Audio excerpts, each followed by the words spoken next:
Why would the Pope, yes, the Pope, intervene in a Hollywood murder investigation? Why would the spiritual leader of more than 1 billion Catholics step into the blood-stained chaos surrounding the death of actor-director Rob Reiner and his wife Michelle? What did Pope Leo XIV see?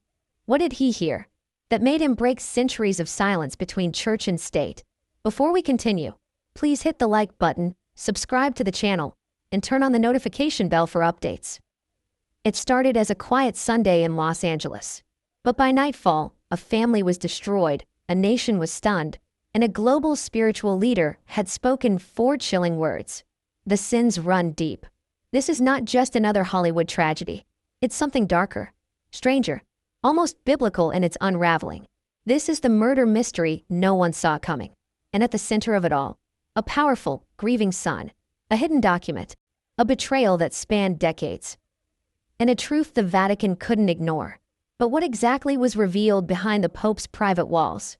Let's pull the curtain back, slowly, carefully, because this story has layers, and some of them are soaked in blood. Let's rewind. December 14th, 2025, 3:30 p.m. Paramedics were called to the Reiner residence in Los Angeles, a modest but luxurious estate tucked quietly in Brentwood. The call was coded double trauma. Moments later, police arrived, and then the bomb dropped. Rob Reiner, aged 78, and his wife, Michelle Singer Reiner, 68, were both dead. ***. Initial sources spoke of stab wounds, the kind of wounds that suggest rage, that suggest personal betrayal, that suggest someone didn't just want them gone, but wanted them to suffer. But who would do this? Who could do this? Let's pause. Think about the name Rob Reiner for a moment. This man wasn't just another director. He was America's director. He gave us Stand By Me. He made us cry with When Harry Met Sally. He made us believe in true love again with The Princess Bride. The man was Hollywood royalty. And yet, in the final act of his life, it wasn't applause that surrounded him. It was sirens and blood. Now here's where things take an immediate twist. While the nation was still processing the news of Rob and Michelle's sudden death, an arrest was made. A name was released, and jaws dropped. Nick Reiner, age 32. Their son, ***. Nick, screenwriter, recovering addict, estranged heir, was arrested on suspicion of double homicide. The public exploded. How could a son kill his own parents? But then came the court date, December 17th. Nick stood before a judge, and something was off. He looked dazed, confused, almost like he didn't know what had happened. He didn't enter a plea. He didn't speak. Some reporters whispered it looked like he'd been drugged. Others said it was grief, or guilt, or maybe both. But behind the scenes, something was shifting. Because that same morning, before the court opened, a single envelope was delivered to the Los Angeles Police Department. No return address, just a Vatican seal. Inside, a typed note from the Vatican press office with a statement from Pope Leo XIV himself. He was weighing in on a murder in Hollywood that alone should have frozen the headlines. But what he said sent shockwaves. This tragedy is not merely of man, but of morality. It is the fruit of long-rooted corruption, hidden pacts, and spiritual decay. Those responsible shall not be shielded, not by blood, nor by legacy. The LAPD didn't respond. The Reiner family remained silent. But the world? The world asked, what does the Pope know that we don't? Now let's talk about the second son. Because while Nick was sitting in jail, Jake Reiner was silent. Deafeningly silent. Jake, 35, had once been a rising reporter. Charming, sharp, and well-spoken. But in recent years, he had quietly drifted from the spotlight. Rumors swirled. Creative disputes with his father, personal grievances, even political tensions. Was there jealousy? A grudge? Was he, too, at the Reiner residence that day? Official reports initially said no. But later, leaked footage would suggest otherwise. So now we had 2 brothers, one behind bars, the other suspiciously silent. But the case wasn't about them anymore, because the Vatican had entered the chat. And when the Vatican speaks, especially on something not religious, it's because they've seen something most people haven't. Here's where it gets darker and stranger, because hidden in the autopsy report, released on December 17th, just hours after Nick's arraignment, was a small note most media ignored. Buried beneath the list of wounds bruises, and toxicology results, was this line. Time of death estimated between 3:10 p.m. and 3:24 p.m. Evidence of interrupted ritualistic behavior. Latin inscriptions present at scene. Ritualistic? Latin. Why would a double homicide scene contain inscriptions in Latin? The language of the church. The language of secrets. One anonymous LAPD officer later told an NBC producer off record, "I can't tell you what was on the wall, but when we saw it, everyone went quiet." Quiet, because they were scared, or because they understood? Meanwhile, the Reiner house was sealed off, but drone footage captured something odd. A black car, tinted windows, parked across the street from the house, visible in photos taken the day before the murders. Guess who that car was registered to? Jake Reiner. So wait, was he already watching? Was he involved? Or was he trying to stop something? Because if you dig into Jake's past, and oh yes, we will, you'll find whispers of a different side. A secret side. Some say he turned deeply religious in the last few years. Others say he was investigating spiritual corruption in Hollywood on behalf of a higher power. Could that be why the Pope acknowledged him without saying his name? Could Jake have been working with the Vatican? Or had he become their target? And what about Rob and Michelle? The couple had been married for 35 years. They were known for philanthropy, quiet dinners, and deep conversations. No public scandals, no loud feuds, but appearances deceive. Because just months before their deaths, sources say the couple had altered their will. Drastically, the Reiners allegedly disinherited someone and added someone else. But who and why? The updated will is sealed. The lawyer who drafted it? Missing. The safe it was kept in? Broken into. And yet, Pope Leo hinted at this change in his statement. When money becomes the god, even family becomes expendable. And when family is expendable, so is the soul. What was he referring to? A betrayal? A secret inheritance? A deadly motive? One more thing. There's a reason this story hasn't faded. There's a reason people across America, across Europe, even in Vatican City, are still glued to every update. Because this case isn't just about a beloved Hollywood couple being murdered. It's about legacy. It's about faith. And it's about the terrifying idea that someone in the public eye, someone we trusted, even adored, may have orchestrated a massacre for power, money, or silence. In the Vatican, they've seen it before. But not like this. Not in front of the cameras. Not in Los Angeles. Not involving a man who helped shape American storytelling, only to have his final story rewritten in blood. And so we ask you, what made the Pope break centuries of protocol? What was in that sealed document? Why are so many players suddenly silent? And why does the name Jake Reiner appear again and again, but never from official sources? You think you've heard it all. You haven't. Because the truth is about to unspool like a Hollywood thriller. Only this time, the ending hasn't been written yet. But what came next would change everything. And no one saw it coming. What would you do if you knew your last day had arrived, but only you knew? Would you whisper a goodbye? Call your children? Lock the doors and pray for time? Because at 3:10 p.m. on December 14th, 2025, Rob Reiner and his wife Michelle were still alive, breathing, talking, preparing tea in their spacious Los Angeles kitchen. The winter sun stretched lazily across the hardwood floors of their Brentwood home. There was no screaming yet, no sirens, no blood, just silence, a haunting silence. But what happened between 3:10 and 3:24 p.m., the 14-minute window the coroner later confirmed as their estimated time of death, is something authorities still cannot fully explain. So let's walk back through it, step by step, word by word. Let's try to understand what happened inside that house before everything fell apart. Because what Rob and Michelle did in their final hour, who they spoke to, what they said, and what they may have discovered, might be the very thing that got them killed. And the first sign was a broken wine glass. At approximately 2:55 p.m., security cameras from a neighboring home captured Rob Reiner exiting his garage and retrieving a delivery left at the gate. According to time-stamped footage, he opened a nondescript cardboard package, checked the contents briefly, and returned inside. What was in the box? The police report redacted the label, but one officer told a reporter under anonymity, it wasn't what you'd expect. It was heavy, cold, and smelled faintly of iron. Let that sink in. Iron. By 3:02 p.m. According to smart home data retrieved from the Reiner's Nest system, the house's internal motion sensors activated in 3 zones at once: the kitchen, the hallway, and the study. That's unusual. Rob was walking. Michelle was reading. So, who triggered the 3rd motion zone? Was someone already in the house? Let's go deeper. A housekeeper, who had the day off but often worked Sundays, later revealed something chilling. She received a missed call from Michelle at exactly 2:48 p.m. No voicemail, just a missed call. She didn't think anything of it until she saw the news later that night. When investigators examined Michelle's phone logs, that call was there.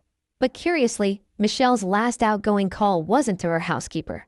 It was to Tracy Reiner, her stepdaughter. That call lasted only 18 seconds.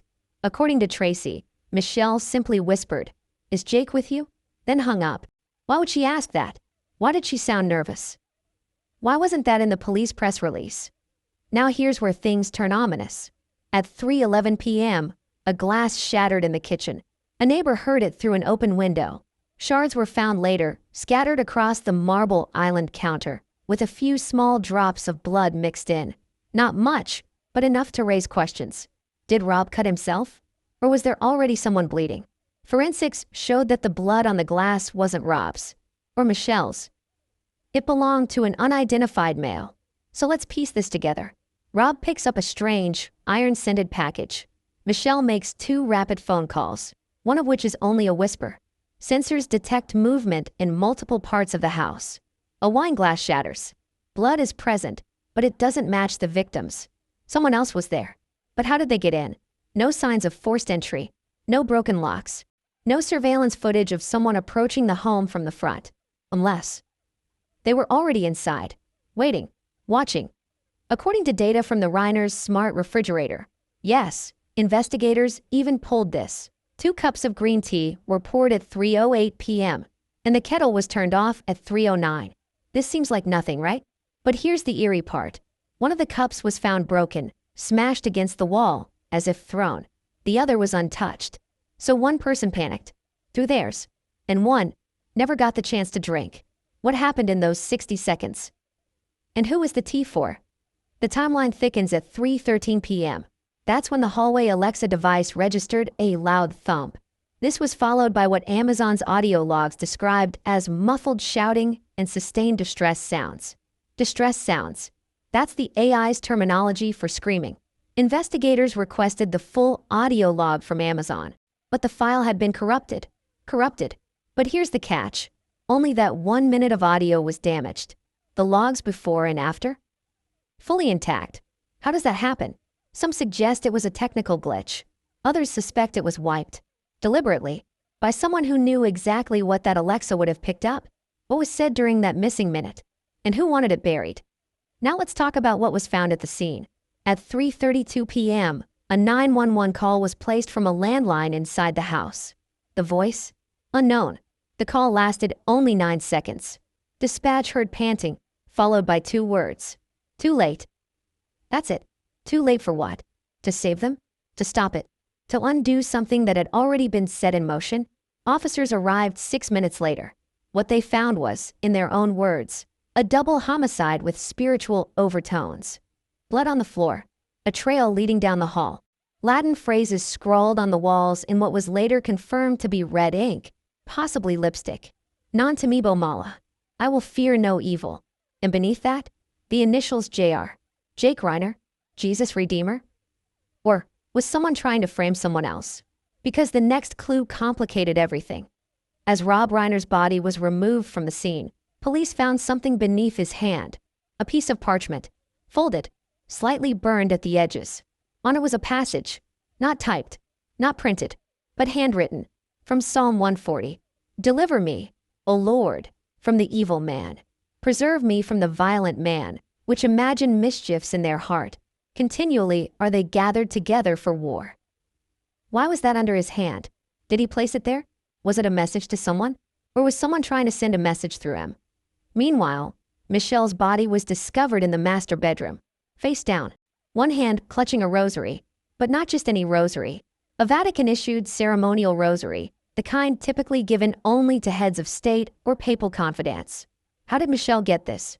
Had Rob received it during his secret trip to Rome? Was she praying in her final moments? And was someone watching her do it? Here's another disturbing wrinkle. One of the responding paramedics later gave an off-record quote to a journalist. There was a smell, like incense, but wrong. Sweet, metallic, almost coppery.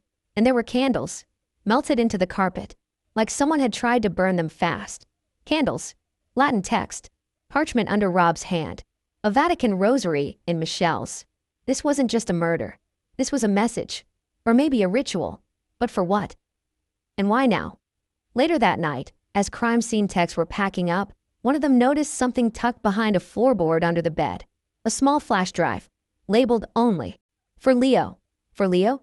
Pope Leo XIV? Why would a flash drive be hidden with a label addressed to the Pope? Police turned it over to federal agents. It has never been released to the public. But the next day, the Vatican issued their statement. And Pope Leo broke his silence. You see the timing, right? The flash drive, the blood, the rosary, the initials, and the Pope, who hadn't commented on any criminal case in years, suddenly unleashes a firestorm about spiritual decay and moral corruption in cultural dynasties. Who is he talking about?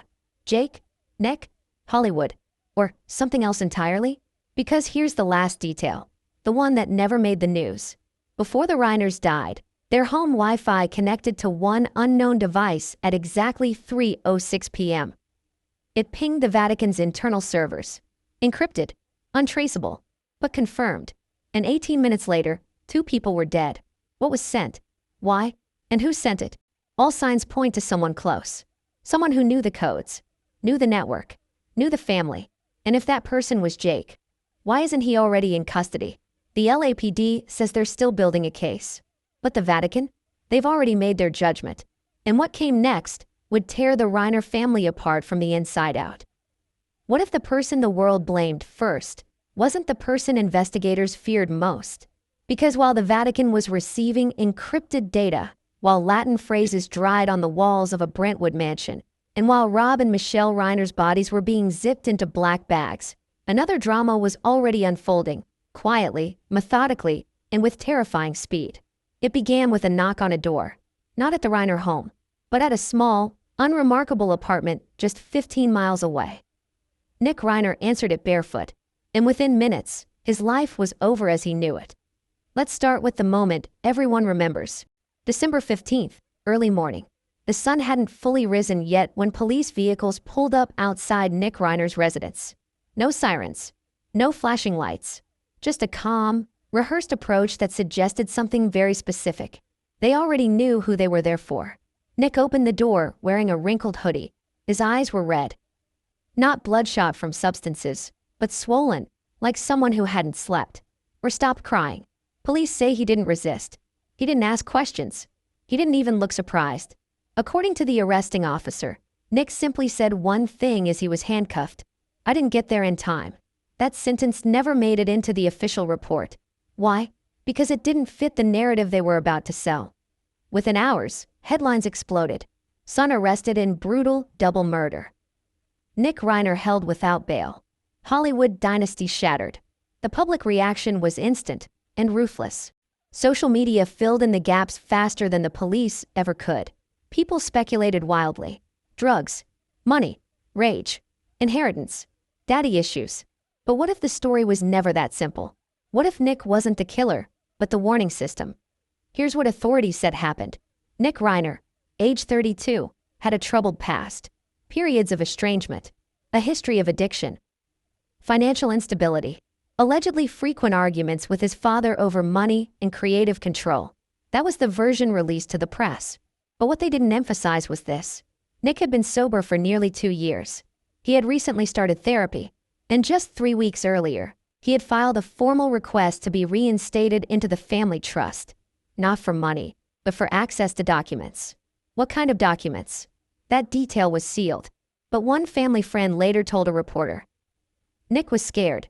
He kept saying, they're hiding something, and if it comes out, someone's going to get hurt. Someone did. Let's talk about Nick's whereabouts on December 14th. Police claim he arrived at the Reiner home shortly after the murders, alerted by a neighbor or a missed call. But surveillance footage from a gas station 2 miles away shows Nick frantically buying bottled water and bandages at 3:01 p.m., 3 minutes before the estimated start of the murders. Why was he already panicking? Why was he already injured? Because yes, when police arrested Nick, he had superficial cuts on his forearms. Not deep, not fatal, defensive, the kind you get when you try to stop someone else from using a blade. But that detail, downplayed. At the police station, Nick was interrogated for nearly 9 hours. The transcript, partially leaked months later, paints a disturbing picture. Nick repeatedly asked the same question. Did he finish it? Who is he? When pressed, Nick broke down. At the same time Nick was being processed, detectives were searching his apartment. What they found was strange, but not incriminating. Stacks of handwritten notes, scripture references, old newspaper clippings about Hollywood scandals, and one printed email exchange with a Vatican domain. Yes, the Vatican. Nick had emailed someone months earlier asking for guidance regarding familial sin and generational consequence. That email was never answered, but it was logged. So now ask yourself, if Nick was the murderer, why was he reaching out for help? Why was he trying to stop something? And why would the Vatican be aware of him at all? Then came the arraignment. December 17th. Cameras everywhere. Nick was escorted into the courtroom in chains. He looked empty, not defiant, not angry, just hollow. The judge read the charges, 2 counts of murder. Nick didn't respond, didn't plead, didn't react. He just stared forward. One reporter later wrote, "It was as if Nick was watching a movie only he could see." And maybe he was. Because just moments before he was brought in, Nick had been shown photographs from the crime scene. Photos no suspect should have seen. Photos that made him vomit. Why would police do that? Unless they wanted a reaction. Unless they wanted him to crack. But instead of confessing, Nick whispered something to his public defender. Those words were captured on a hot mic. "They're blaming the wrong brother." The feed cut instantly, but it was too late. Someone recorded it, and within hours, the phrase, "wrong brother," was trending. So let's talk about motive. Why would Nick kill his parents? Money? Possibly. But he'd been written out of the will years earlier. Revenge? Unlikely. Friends say Nick still idolized his father. Mental break? Psych evaluations showed no violent tendencies. So what's left? Fear. Nick feared someone else would do it. And according to one leaked psychiatric note, Nick had expressed concern that "my brother believes he's chosen." Chosen for what? While Nick sat in a holding cell, something else happened. A sealed federal warrant was issued. Not for Nick, but for Jake. Quietly, without press. Agents requested access to Jake Reiner's phone records, travel history, and financials. Why would they do that if Nick was their suspect? Because behind closed doors, investigators weren't convinced. Nick's timeline didn't line up. His injuries suggested interference, not attack. And the ritualistic elements at the scene didn't match his psychological profile. One profiler wrote, "Nick exhibits guilt consistent with survivor's remorse, not perpetration." In other words, he feels responsible, but not because he killed them, because he failed to stop something. The most chilling moment came on Nick's 3rd night in custody. At 2:17 a.m., Nick woke up screaming. Guards rushed in. Nick was shaking, drenched in sweat.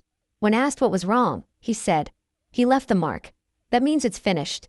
What mark? Nick refused to explain. But the next morning, detectives reviewed the crime scene again. And that's when they noticed it. Something small, something overlooked, carved faintly into the wooden banister near the stairs. A symbol, not Latin, not religious, but geometric. A symbol matching one found in a notebook retrieved from Jake Reiner's storage unit. A symbol associated with an obscure belief system centered on purification through sacrifice. Nick didn't draw it. Nick didn't believe in it. But Jake had written about it for years. So why arrest Nick first? Because someone had to take the fall. Because public outrage needed a face. And because while everyone looked at Nick, someone else was moving freely, deleting files, boarding flights, making calls, and possibly preparing to disappear. Nick may have been arrested. But the investigation? It had just begun. And what investigators would soon uncover about Jake Reiner's past, his beliefs, his writings, and his final conversation with his father, would make one thing terrifyingly clear. Nick wasn't the monster. He was the warning. And what came next would expose a far more dangerous truth. What does a knife wound really say? Not just about the victim, but the killer? Because if the dead could speak, their wounds would scream. And in the case of Rob and Michelle Reiner, the screams weren't just of pain. They were of betrayal. Let's get right into it. The autopsy report from the Los Angeles County Coroner's Office was released on December 17th, 3 days after their deaths, and just hours after Nick Reiner's arraignment. To the public, the findings seemed cold and clinical. Multiple sharp force injuries. Cause of death: exsanguination due to internal and external hemorrhaging. But beneath the sterile language was something far more telling. Because while both Rob and Michelle suffered multiple stab wounds, the nature of those wounds, their depth, placement, and variation, painted two entirely different pictures. One showed brutality, the other showed intimacy, and together, they told a story no one expected. Let's start with Rob. Rob Reiner's body was found in the hallway outside the master bedroom, face up, one hand outstretched, almost as if reaching for someone or something. He sustained a total of 8 stab wounds. But here's the first anomaly: none of them were instantly fatal. Let that sink in. Not a single wound hit a vital organ cleanly. Not the heart, not the carotid, not the lungs. Instead, his wounds were messy, aggressive, repetitive, chaotic. Slashes to the upper chest, deep punctures to the abdomen, defensive wounds on both hands. Defensive, which means Rob fought back. Hard. But here's the kicker. Under Rob's fingernails, investigators found DNA. Male. Herschel match. And it didn't belong to Nick. So who did it belong to? You guessed it, Jake Reiner. Now pause. Jake wasn't at the crime scene according to police. He was allegedly out of state. So how does his DNA end up under his father's fingernails? Let that question burn in your mind for a moment. Because the evidence was there all along. Now let's move to Michelle. Her wounds were different, less numerous, more precise. She was stabbed 3 times. Once in the back, once in the chest, once in the neck. But it's the neck wound that changed everything. Why? Because it was surgical. A clean, lateral slice across the carotid artery. The kind of cut not usually seen in crimes of passion. The kind of cut only performed with anatomical knowledge.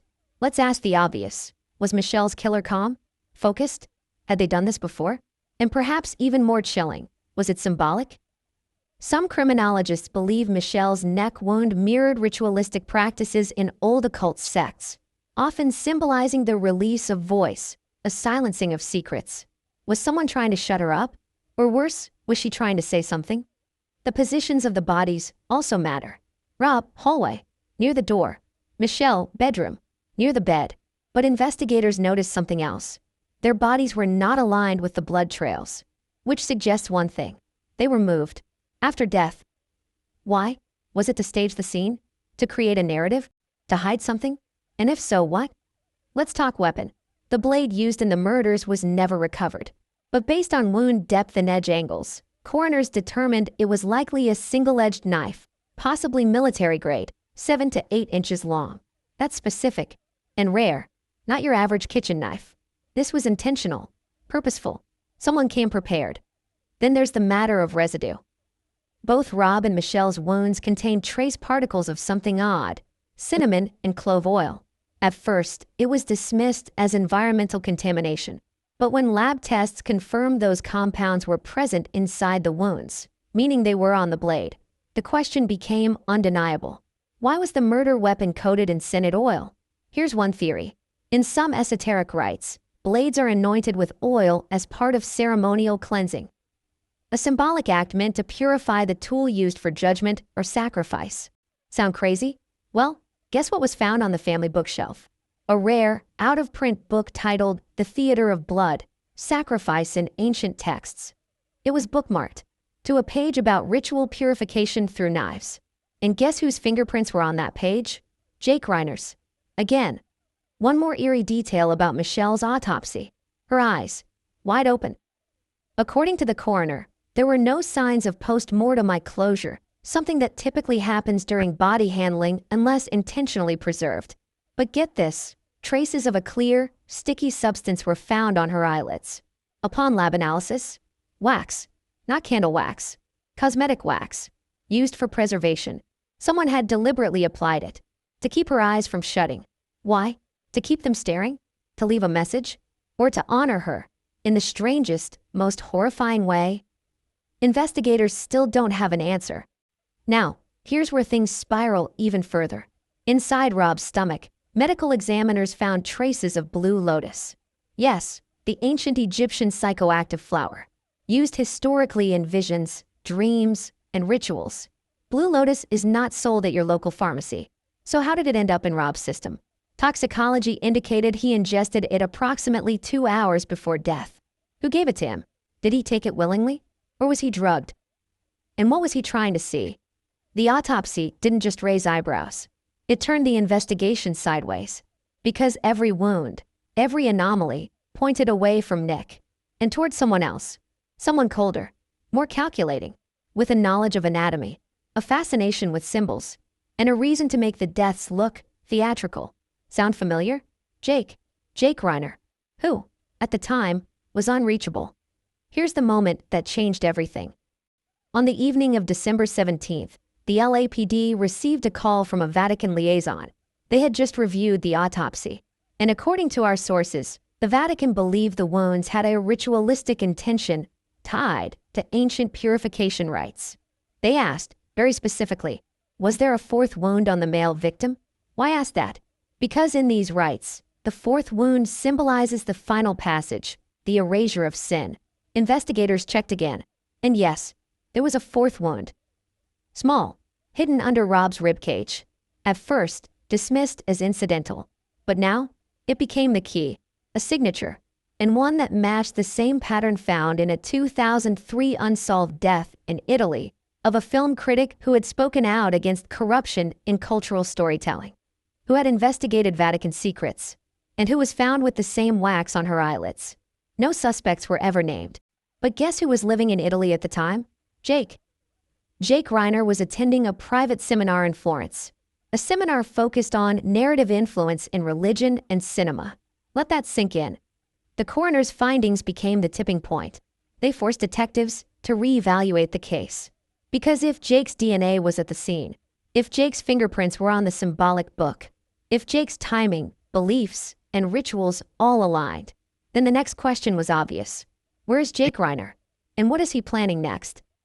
Because someone who kills with ritualistic precision doesn't just stop. They escalate. And as authorities prepared to track him down, they discovered something terrifying.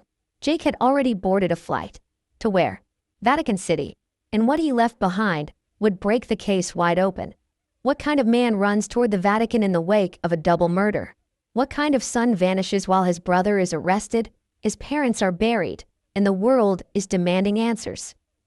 And what kind of trail does he leave behind? One not of panic or guilt, but of method, ritual, and chilling design. His name is Jake Reiner. And until now, he was barely a footnote in his famous father's legacy. But if you follow the signs, closely, carefully, you'll see he wasn't just a footnote.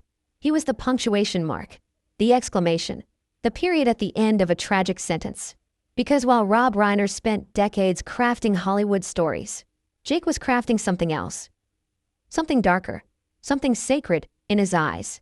Let's dive into who this man really was, and why, when the blood dried, all signs pointed not to the son who was arrested, but to the one who disappeared. Jake Reiner, 35 years old, tall, clean-cut, former broadcast journalist turned documentary filmmaker. If you Google him, the first things that come up are KTLA clips, Jake on the red carpet, Jake interviewing politicians, Jake smiling stiffly on morning TV sets. He was charismatic, polished, but that's only half the picture. Because what you don't see online is what Jake did when the cameras turned off, what he studied, who he met, what he believed, and most importantly, who he came to fear, his own father. Sources close to the Reiner family say Jake was always different, quieter than his siblings, more serious, introspective, religious.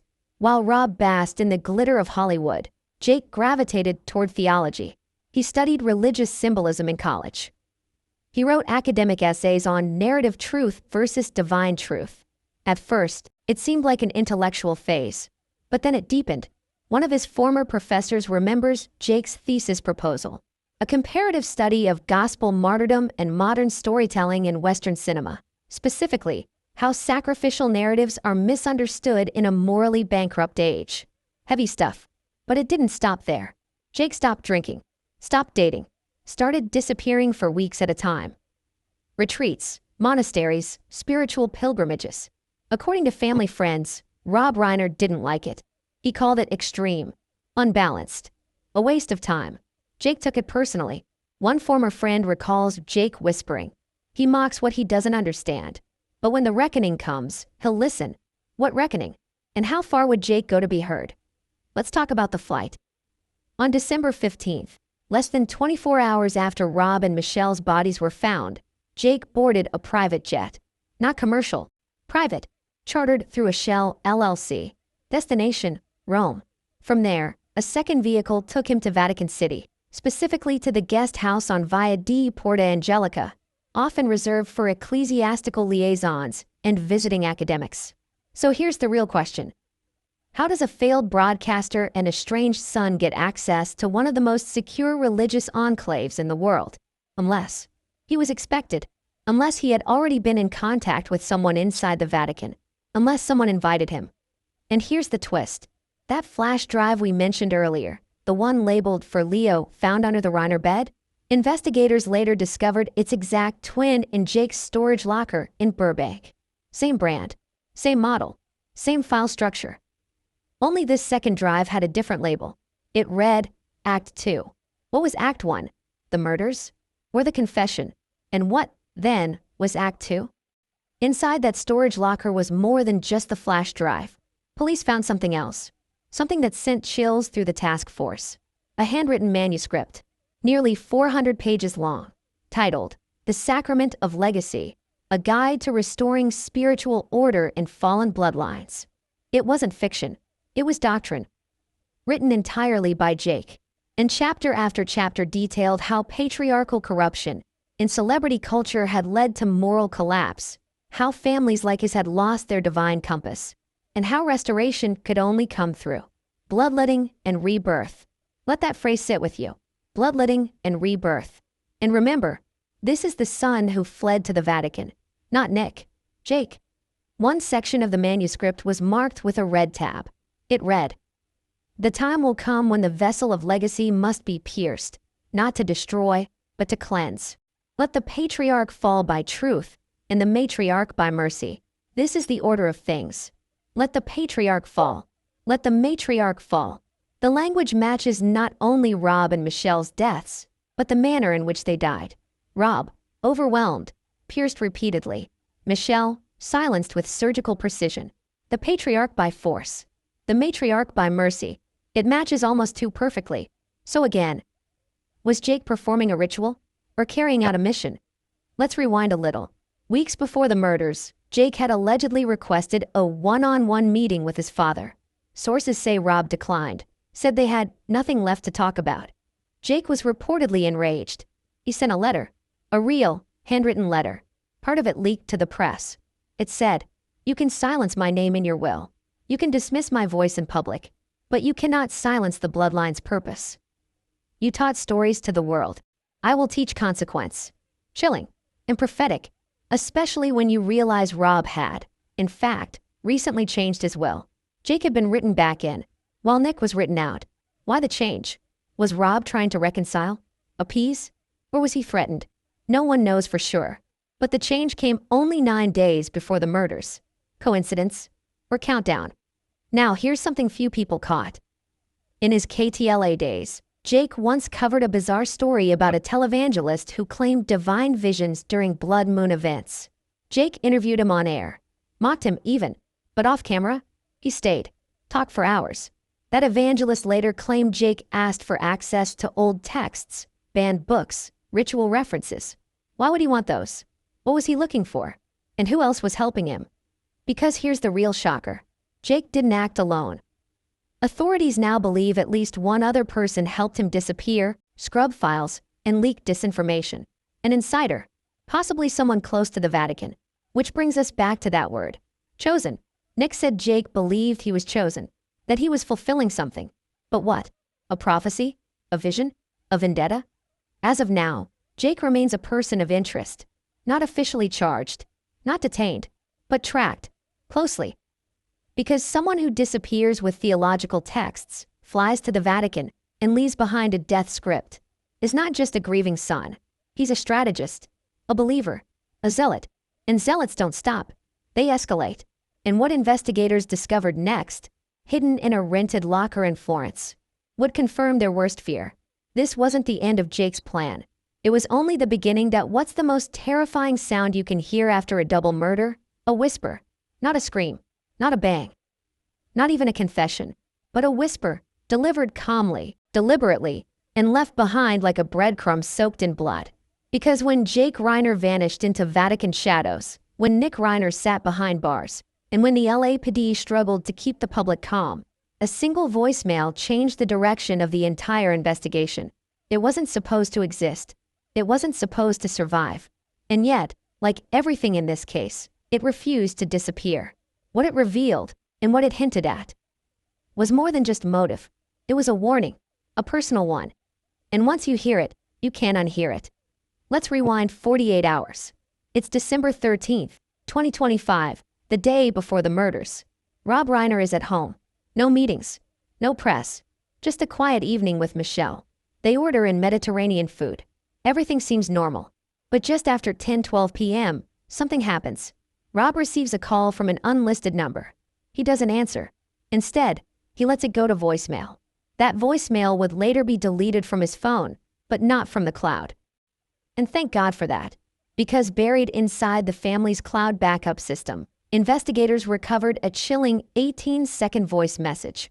One that began with a strange static hum and ended with Jake's voice. This is what was said. "You never listened. Not when I was a boy. Not when I was a man. You erased me, Father. So I'm writing my own ending. The blood will speak. It always does." That's it. Short, quiet, calm, but not cold. The voice was controlled, eerily peaceful. And when detectives heard it, they stopped breathing. Because it wasn't a threat. It was a statement, a conclusion, a decision already made. The voicemail was time-stamped, 10:12 p.m., December 13th. And here's what makes that even worse. According to Michelle's phone records, she called Rob just 10 minutes later from the other room. Why? Why would a wife call her husband inside their own home? Was she afraid? Trying to warn him? Or was she locked out of a room? Investigators now believe Michelle may have overheard the voicemail, or a second call, and she panicked. Because less than 5 minutes after that missed call to Rob, Michelle called Tracy Reiner, their daughter. Again, she didn't leave a voicemail. Again, she didn't follow up. Almost like she was interrupted. But here's where things spin even darker. When analysts dug into the voicemail metadata, they found something that stunned even the cyber forensics team. The message had been modified. Yes, the audio file had been edited, digitally compressed, masked with a slight overlay of static. But why would Jake, or anyone, manipulate a voicemail? Experts believe it was to hide a second voice, one that faintly overlaps Jake's in the background. A deeper tone, mumbled. But 2 words are almost audible if you enhance the clip. It's time. 2 words. It's time. So, Jake wasn't alone. Someone else was there when the voicemail was recorded? Who? And were they also involved? Here's the kicker. That voicemail wasn't the only one. In fact, it wasn't even the first. A second, earlier voicemail was discovered on Rob's secondary number, an older line connected to his production office. This one came in 3 days before the murders. December 10th. It's shorter, just 7 seconds. Jake again. The script is complete. Final scene incoming. That's it. Final scene. Incoming. The language here matters. Jake isn't speaking like a man with a grudge. He's speaking like a director, as if the murders weren't an accident. They were an act. A final scene in a personal film only he could see. Remember the manuscript? The Sacrament of Legacy. A guide to restoring spiritual order in fallen bloodlines. This wasn't just ritual. It was narrative theology. Jake's twisted belief that his family had to fall in order for something higher to rise. That belief system, paired with these voicemails, paints a picture of premeditation. And not just in terms of violence, but storytelling. Investigators dug deeper into Jake's digital trail. They subpoenaed the data from his encrypted podcast, a small, barely followed channel he ran under a pseudonym, The Penitent Son. Most of the episodes were theological ramblings, but one in particular, uploaded 5 days before the murders, raised every red flag imaginable. The episode was titled, Endings That Cleanse. Jake's voice opens the segment. Some stories don't end with forgiveness. They end with fire, with cleansing. The hero doesn't walk away. He lays down his name and buries his father's. Who buries a father? And what kind of son believes that's redemption? Jake Reiner did, and he left a digital footprint every step of the way. The most haunting discovery came from an even more unexpected place. A voicemail sent not to Rob, not to Michelle, but to Nick. Yes. Jake left his younger brother a voice message the morning of the murders. It went straight to voicemail. Nick never opened it. And maybe that's a mercy, because the message says, "You'll thank me, Nick. One day, you'll understand. This isn't punishment. It's restoration. Don't get in the way." Investigators believe this was the message Nick referred to during his arrest, when he said if they didn't listen, he'd make them listen. Jake warned him, but not so he could stop it. So he could stay out of it. Let it happen. Let the scene play out. Let the story finish. But Nick didn't stay away. He drove to the house anyway. Too late to save them. Just in time to be framed. Why would Jake leave such an obvious trail? Why leave voicemails at all? Some believe he wanted to be caught. Not in the legal sense, but in the mythological one. The way tragic prophets always are. Seen, feared, then remembered. He didn't want to vanish. He wanted to be known. As the son who ended the story, so a new one could begin. But here's the final twist. The voicemails were traced to a burner phone. But not just any burner. A prepaid device purchased 8 months earlier. Used only once. To send a single file to an encrypted Vatican portal. That file, unconfirmed. But sources say it contained an audio confession, titled simply, My Father's Voice. A title Jake had once considered for a short film he never finished. Was this his real masterpiece? A real-life tragedy wrapped in theology and blood. And more importantly, who listened? Because if the Vatican received it, if they heard the voicemails before the murders, and didn't act, then who's really complicit? And what's really being protected? Because what came next wasn't a manhunt. It was a reckoning. Why would the Pope involve himself in a Hollywood murder? Why would the Vatican, a sovereign state, spiritually removed from American politics, legally separated from U.S. law enforcement, risk centuries of non-intervention to comment on the death of a filmmaker? Unless it wasn't just about death. Unless it was about what Rob Reiner knew, or what he was about to do. Because what began as a brutal domestic crime soon became something much larger. A spiritual cold case decades in the making. And at the heart of it was a file. A single Vatican file labeled Operación Umbra. Translation, Operation Shadow. Let's unpack it.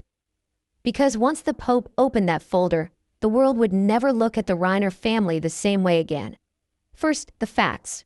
Pope Leo XIV has been an enigma since the start of his papacy. You may know him as the Digital Pope, a former cybersecurity expert turned theologian. Fluent in 7 languages. Obsessed with codes, patterns, and spiritual anomalies. What you may not know, he kept an unofficial archive, off the record, off the books, of global figures tied to what he called cultural idolatry and narrative distortion. Essentially, people in power who shaped public consciousness in ways that eroded moral structure. Hollywood was high on that list. And among those names, Rob Reiner. But why? In 2023, just 2 years before the murders, Rob Reiner made a secret trip to Italy. Publicly, it was said he was attending a film restoration summit in Rome. Privately, he spent 3 days in Vatican City. No press. No public schedule. No entourage. He entered through the Santa Ana gate. And he left through the same gate 72 hours later, with a file clutched in his hand. He was meeting with Cardinal Salvatore Leone, the Pope's personal envoy on matters of cultural distortion. We now know the meeting wasn't about film. It was about confession. Rob had something to tell them, and he wanted it recorded, sealed, and kept in the Vatican vault. Here's where things get explosive. 1 week after Rob's murder, an anonymous source leaked excerpts of a classified Vatican document to an investigative journalist in Berlin. The document? Rob Reiner's recorded testimony. Parts of it have been verified. Others remain redacted. But what we do know is this. Rob believed his family was cursed. He spoke of generational guilt, hidden compacts, and a son touched by a hunger for divine fire. He even named Jake. described him as a prophet without a temple, waiting for his sacrifice. But here's the sentence that froze every Vatican investigator. He told me one day he would end the story, that only my silence was keeping the cycle alive, and if I refused to speak, he'd turn our blood into scripture. Scripture. Rob wasn't talking in metaphor. He was terrified, not of death, of legacy, of what his son believed had to happen to purify it. So what did the Vatican do? They sealed the file, labeled it Operazione Ombra, filed it next to cases of cultic behavior, family bloodlines tainted by ideology, and a list of known spiritual disruptors. But they didn't tell the LAPD.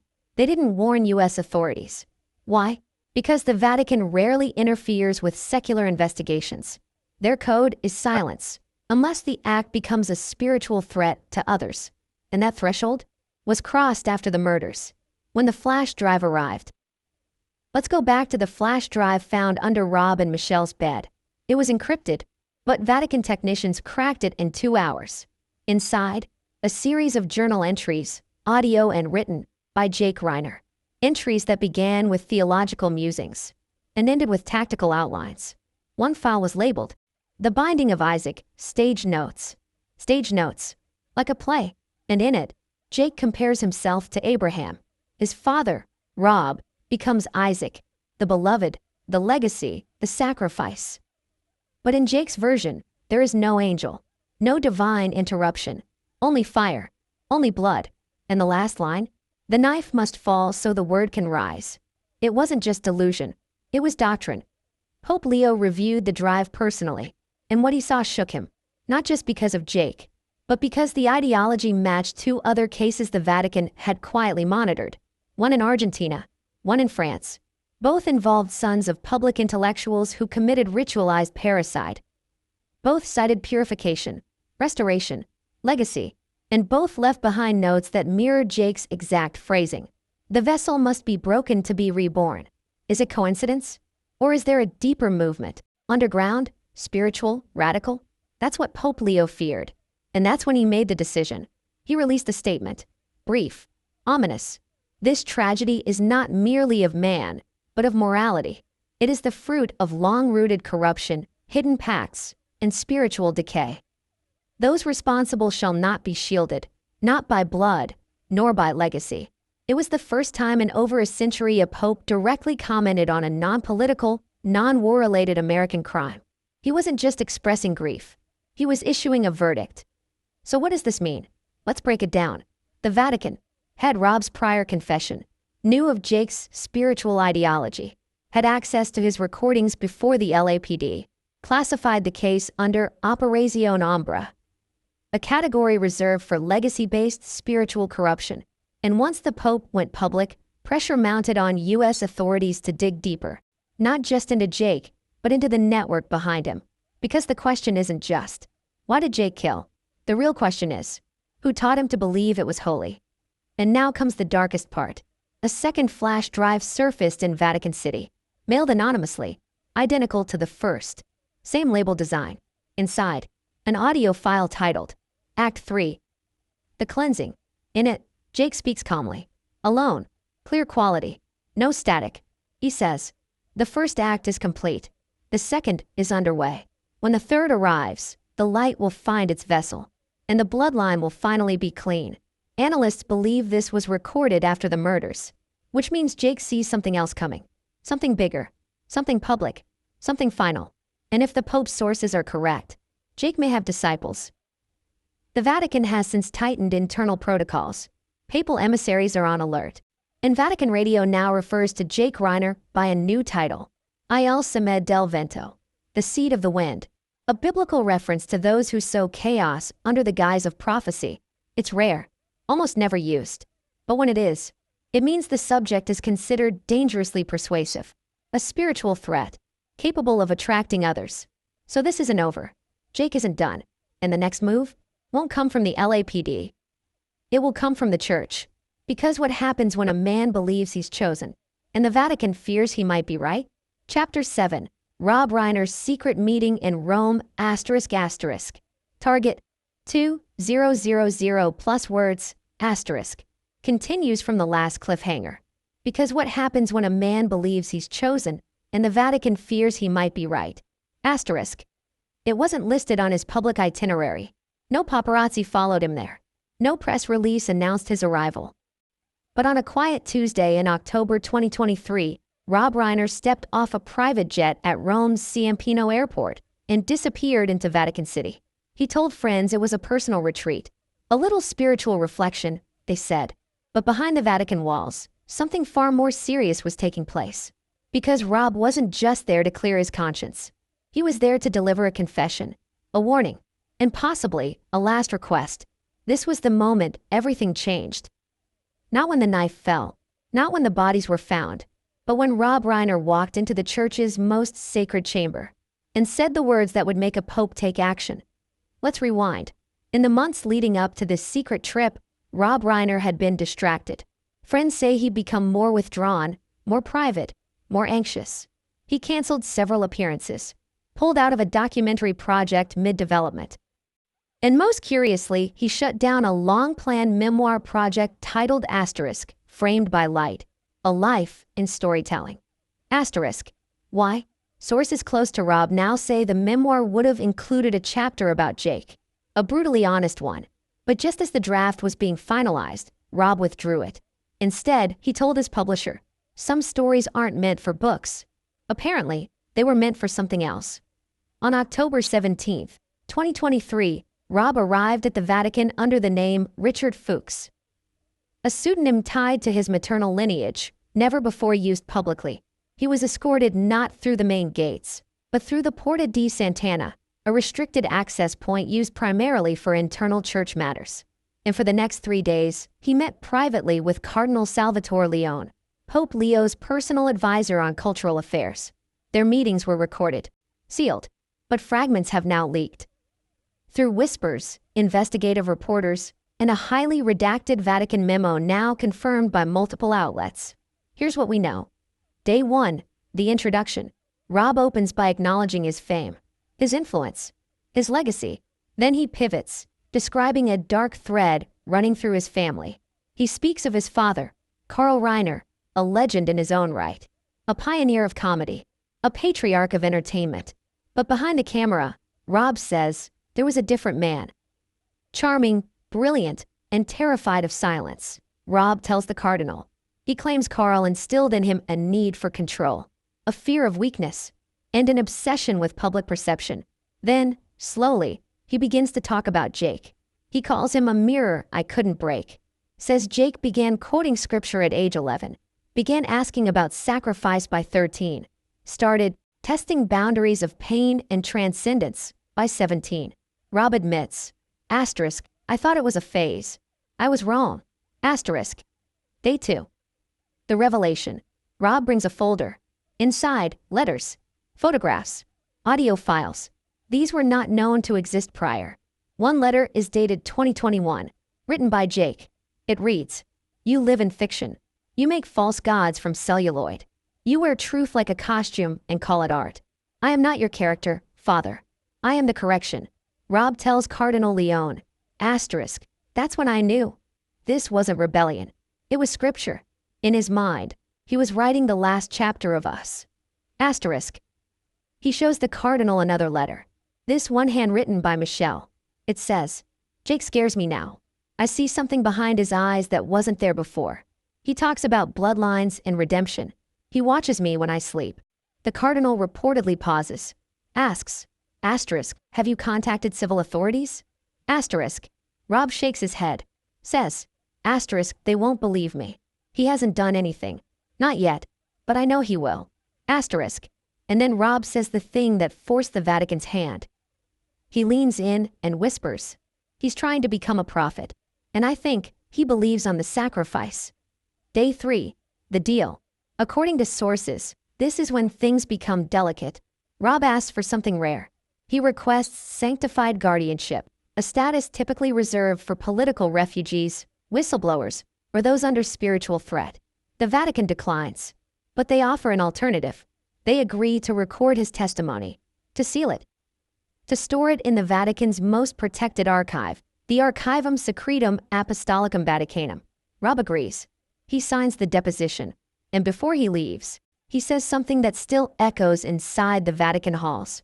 If I die suddenly, it wasn't random. If Michelle dies with me. Then he finished the scene. Chilling, prophetic, and, as we now know, completely accurate. So why didn't the Vatican stop it? Why didn't they alert the LAPD?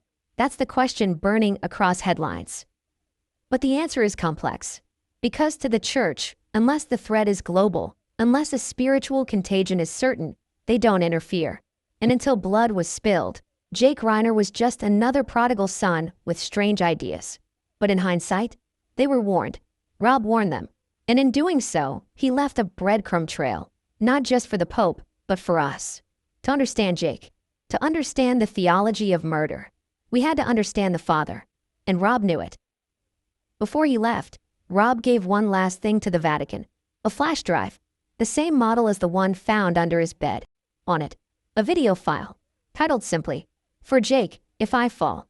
The video has never been released, but insiders say it features Rob speaking directly to his son, pleading, explaining, offering forgiveness, saying, asterisk, "I don't hate you, but I won't let you rewrite truth in my blood."